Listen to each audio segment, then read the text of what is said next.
నమస్తే welcome to Andhraprabha నేను లక్ష్మి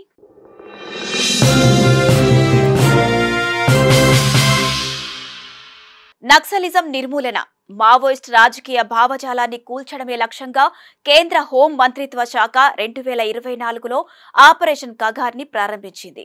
దీంతో దేశవ్యాప్తంగా ఉన్న మావోలపై చాలా ఎఫెక్ట్ పడింది. అంతేకాదు వారు లొంగుబాటుకి కారణమైంది కూడా.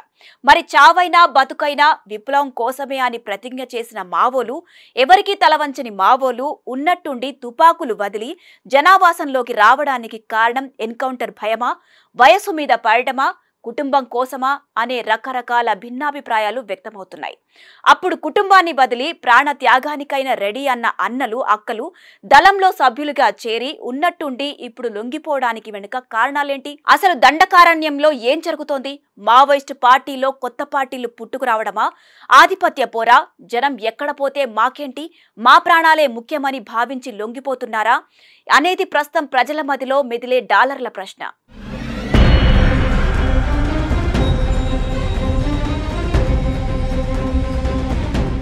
మావోయిస్టులు ఈ పేరు వినగానే అందరికీ టక్కున గుర్తొచ్చేది చేతిలో తుపాకీ, ఎర్రటి కండువా, నెత్తిపై టోపీ, దండకారణ్యం ఇవే గుర్తుకొస్తాయి. మావోలకు ప్రత్యేకంగా ఇల్లులుండవు. వారు ఎక్కడుంటే అదే వారికి పునరావాసం. అడవే ఇల్లు, అడవే వారి ప్రపంచం. పక్షులు, అడవి జంతువులు, జీవరాశులతో మమేకమవుతూ అడవులే వారికి రక్షణగా భావిస్తుంటారు. అంతేకాదు అన్యాయం ఎక్కడ జరిగినా అక్కడ వారు క్షణాల్లో వాలిపోతుంటారు. ఢిల్లీ నుంచి గల్లీ లీడర్ల దాకా చీమ చిటుక్కుమన్నా వారికి తెలుస్తుంది. సమస్యకి సొల్యూషన్ స్పాట్లోనే డిసైడ్ చేస్తారు. అది మావోల ట్రీట్మెంట్. 1960 నుంచి 2010 వరకు మావోల ఉనికి మనకి బాగా కనిపించేది, వినిపించేది కూడా. కానీ తాజాగా 2025లో ఆపరేషన్ కగార్ స్టార్ట్ చేసింది ప్రభుత్వం. 2026 మార్చి నాటికి దేశంలో మావోయిస్టులు దండకారణ్యంలో లేకుండా చేయటమే లక్ష్యంగా పెట్టుకుంది కేంద్ర ప్రభుత్వం. ఈ ఆపరేషన్ లక్ష్యం మావోయిస్టు ప్రభావిత ప్రాంతాల్లో శాంతిని నెలకొల్పడం, అరణ్య ప్రాంతాల్లో దాగి ఉన్న మావోయిస్టు నాయకులను అణిచివేయడమే లక్ష్యంగా పెట్టుకుంది. మావోలను ఏరివేయడం కోసం కేంద్ర ప్రభుత్వం ఈ ఆపరేషన్ స్టార్ట్ చేసింది. ఓ పక్క మావోలు శాంతి చర్చలు పెట్టండని కేంద్రాన్ని కోరినా ససేమిరా అంటూ వెనక్కి తగ్గేదేలే, మీరు తుపాకులు వీడి జనావాసంలో కలవండి అంటూ మావోలకు స్ట్రాంగ్ వార్నింగ్ ఇస్తూ జీవో పాస్ చేసింది మోడీ, అమిత్ షా ప్రభుత్వం.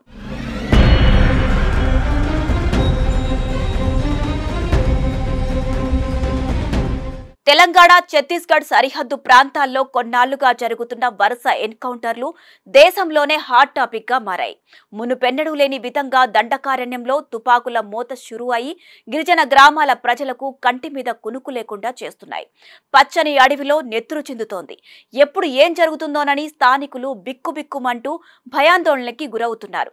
ఈ ఎదురుకాల్పుల్లో వందలాది మంది మావోలు ప్రాణాలు కోల్పోతున్నారు. నిన్న మొన్నటి వరకు ఛత్తీస్గఢ్ అంబుజ్మడ్ అడవులు కాల్పుల మోతతో హోరెత్తగా తాజాగా తెలంగాణ, ఛత్తీస్గఢ్ రాష్ట్రాల సరిహద్దులోని భూపాలపల్లి, కర్రెగుట్టలోనూ తుపాకుల గర్జన వినిపించింది. మావోయిస్టుల ఏరివేతే లక్ష్యంగా ఆపరేషన్ కగార్ను వేగవంతం చేస్తూ ఈ ఆపరేషన్ కింద సిఆర్పీఎఫ్, దాని ఎలైట్ కోబ్రా యూనిట్లు, డిఆర్జీ, రాష్ట్ర పోలీసులతో సహా దాదాపు 1,00,000 మంది పారామిలిటరీ దళాలు మోహరించి కర్రెగుట్టలో దాక్కున్న మావోలను కట్టడి చేస్తున్నాయి. తెలంగాణలోని ములుగు, ఛత్తీస్గఢ్ రాష్ట్రంలోని బీజాపూర్ జిల్లాలో విస్తరించి ఉన్న దట్టమైన అడవుల్లోని ఎత్తైన కర్రెగుట్టల్లో మావోయిస్టుల కోసం 21 రోజుల పాటు ఆపరేషన్ కగార్ను నిర్వహించారంటే కేంద్ర ప్రభుత్వం ఏ రేంజ్లో మావోలను టార్గెట్ చేసిందో అర్థమవుతోంది. ఛత్తీస్గఢ్లోని నారాయణపూర్లో జరిగిన ఆపరేషన్లో సిపిఐ మావోయిస్ట్ ప్రధాన కార్యదర్శి, అగ్రనేత, నక్సల్ ఉద్యమానికి వెన్నెముక నంబాల కేశవరావు అలియాస్ బసవరాజు భద్రతా బలగాల చేతుల్లో మృతి చెందినట్లు అమిత్ షా ప్రకటించారు. ఇలా ఓ కీలక పదవిలో ఉన్న నేత భద్రతా దళాల చేతుల్లో మరణించడం ఇదే మొదటిసారి. తెలంగాణ, ఛత్తీస్గఢ్ సరిహద్దుల్లో ఏప్రిల్ 21న ఆపరేషన్ బ్లాక్ ఫారెస్ట్ కర్రెగుట్టలా ప్రారంభమైంది. 3 వారాల్లో 28 సార్లు ఎదురు కాల్పులు జరిపినట్లు సమాచారం. ఈ కాల్పుల్లో 31 మంది మావోయిస్టులు మృతి చెందగా 18 మంది జవాన్లకు గాయాలైనట్టు తెలుస్తోంది. ఈ ఘటన అనంతరం చాలా మంది మావోయిస్టులు స్వచ్ఛందంగా పోలీసుల ఎదుట లొంగిపోవడానికి సిద్ధమయ్యారు. లొంగిపోయిన మావోయిస్టులకు భద్రతతో పాటు పునరావాసం, విద్య, ఉపాధి, ఆర్థిక సాయం కల్పిస్తున్నాయి. తాజాగా మావోయిస్టులు భారీ ఎత్తున లొంగిపోతున్నారు. మొన్న అగ్రనేత మల్లోజుల వేణుగోపాలరావు అలియాస్ అభయ్తో పాటు మరో 61 మంది మావోయిస్టులు లొంగిపోగా నిన్న ఛత్తీస్గఢ్లోని కాంకేర్ పోలీసుల ఎదుట 50 మంది, విద్యాపూర్ జిల్లాలో మరో 140 మంది మావోయిస్టులు లొంగిపోయారు.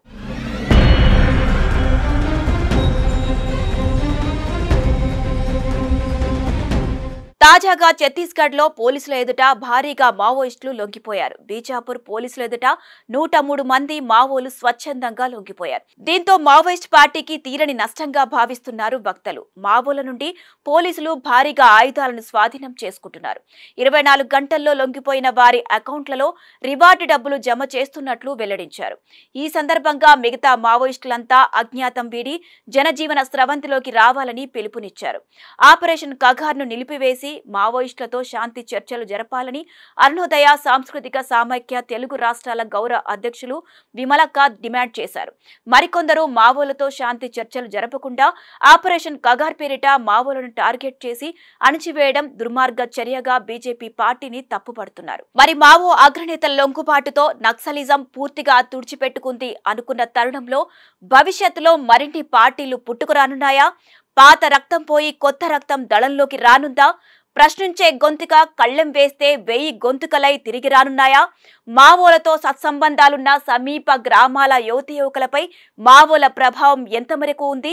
ఆపరేషన్ కగారికి షాక్ ఇచ్చే ఉద్యమ జ్వాలలు ముందు ముందు పుట్టుకురానున్నాయా అనేది కాలమే నిర్ణయించబోతుంది.